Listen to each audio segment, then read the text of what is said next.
is KSL Sunday Edition with Boyd Matheson. Welcome to Sunday Edition. I am Boyd Matheson. Each Sunday, we attempt to divide the rage from the reason, elevate the conversation, connect the dots, and make the news make sense. We have conversations with great thinkers, great leaders, and great people making a difference. We talk politics so we can discuss society, and we explore society so we can discuss principles and the people in America who live them. We bring the best and brightest to Utah, and we send the Utah model to our nation's capital and beyond. Our guest today recently wrote, "Americans will never stop disagreeing, yet they should never give up on living as one nation. Unity is achievable, provided we do not expect it to mean unanimity." So pleased to have Yuval Levin, who is the Director of Social, Cultural, and Constitutional Studies at the American Enterprise Institute and editor of National Affairs. He's an author, most recently, of Time to Build. But for me, Yuval Levin is a trusted voice. He's an enlightened thinker, and he's one of the greatest writers I was privileged to interact with in my time in our nation's capital. Yuval, welcome to the program. Thanks very much, Boyd. It's great to be with you. You wrote recently about this whole idea of constituting unity. Obviously, we live in a very divisive age of rage. Talk to us about this idea of constituting unity. You know, we live in a moment where I think a lot of people have the sense that our constitutional system is part of what divides us, that its failures are somehow responsible in part for the intense divisions that we all feel as Americans. And I think it's important to see that that's actually not quite right, that what's dividing us is our failures of constitutional practice, but that our Constitution, as it's written, as it's intended to operate, is actually a great force for unity, that it was intended to hold a divided society together, and that it could still do that if we allow it to do the kind of work that it's written to do. And what I try to do is really help people see the concept of unity, the particular notion of unity that is implicit in the American Constitution, which, as you say, is not unanimity, but a way of living together. Unity for us, unity in the Madisonian sense, doesn't mean thinking alike. It means acting together. And I think the question of how can we act together when we don't think alike is the question the Constitution is meant to answer. Yeah, and I love that. I love that perspective that in America, oneness is not sameness. And you really make that point in so many different places, talking about the fact that we don't have to agree, we don't have to all be alike. But talk to us in terms of what that really means, because we're told over and over and over again that we're just too divided to deal with anything from immigration to health care or solving any problems. Talk to us in the sense of what does that mean, and why should we not buy into this idea that we are so deeply divided? Yeah, look, I think there's a kind of implicit notion now in our public debate that the problem is we're not agreeing enough. I don't think that's really the right way to understand the problem. I think the problem is that we're not disagreeing properly.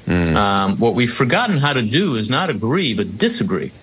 And our system is really meant to facilitate disagreements in such a way that they ultimately point toward accommodation and bargaining and compromise and practical solutions. It's implicit, it's understood in our system of government that Americans are always going to be a diverse and divided people. You know, James Madison, Federalist 10, says just in passing, as long as the reason of man continues fallible and he's at liberty to exercise it, different opinions will be formed. In other words, in a free society where we get to think for ourselves and express our views, we're not all going to agree. I think anybody who's been part of any community, however unified it is around core principles or beliefs or faith, knows that the life of a community is a life of disagreement. There's no way around that.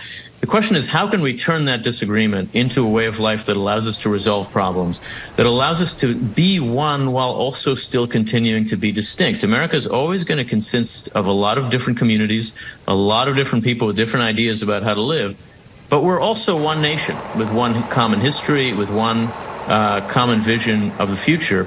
And ultimately, our politics is there to allow us to debate, to argue, to figure out a way forward given our divisions. And the institutions of the system, and I think in this term, especially about the United States Congress, is really there to facilitate and enable constructive disagreement. The failures of our system now are failures of enabling disagreement. They're failures of accommodation and bargaining. And I think that's a lot of what we've forgotten to do in our politics, and what we have to remind ourselves by considering the nature of the Constitution, by reacquainting ourselves with our own political tradition. Yeah. You mentioned, I need to unpack this a little bit for us, in terms of the Constitution as being one of those unifying documents and actually really providing the roadmap for how we go from that division to actually that unity, not 100% agreement, but that unity in terms of focus and direction. Yeah. I mean, ultimately, the way it works over and over is by bringing contesting groups, differing factions, into contact with each other in ways that compel them to negotiate or to compete. And those are related ideas, but they're not the same. Competition, there's a lot of competition in our system. It's fundamentally a competitive democracy. You run for election, you offer ideas to the public, you see who gets a majority and who doesn't. But one of the important things about the American system, and what makes it distinct even from many other democracies, is that we don't consider the competition of election day to be the final word. What winning an election gets you is a seat at the table. And what happens at the table is ongoing bargaining and negotiation. We have a lot of competing power centers in the American system. There's 2 houses of Congress, there's 3 branches of the federal government, and then there's federalism, where there's layers of governing institutions, so that even when you win an election, you find yourself surrounded by people who have different views than yours, and often they want an election too. And what you have to do is find ways to accommodate, to negotiate. Our system is particularly geared toward compelling us to deal with each other, often literally to make deals with each other when we don't agree. And that is a way to find working accommodations, to find a way to live together, to allow ourselves to remain different. And I think that's really important about the American system. It's not intended to erase differences. People are going to raise their kids in different ways. They're going to worship God in different ways. They're going to think about what matters and prioritize things in different ways. And yet our political system is there to enable us, nonetheless, to work together on common problems and to find ways that we can all live with.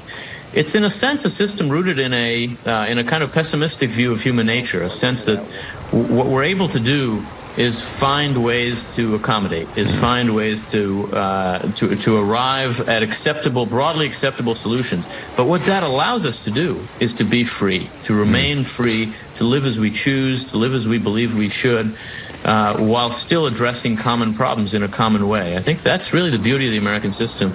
Yeah. And a lot of Americans now have lost their appreciation for that. They're very frustrated with the system.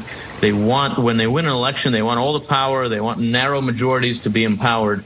And our system again and again says no. We have to balance majority rule with minority rights. And, that's the great challenge of liberal democracy. I love that. Well, we're going to stay with the conversation and the question just a little bit longer. More with Yuval Levin as Sunday Edition on KSL TV continues right after the break.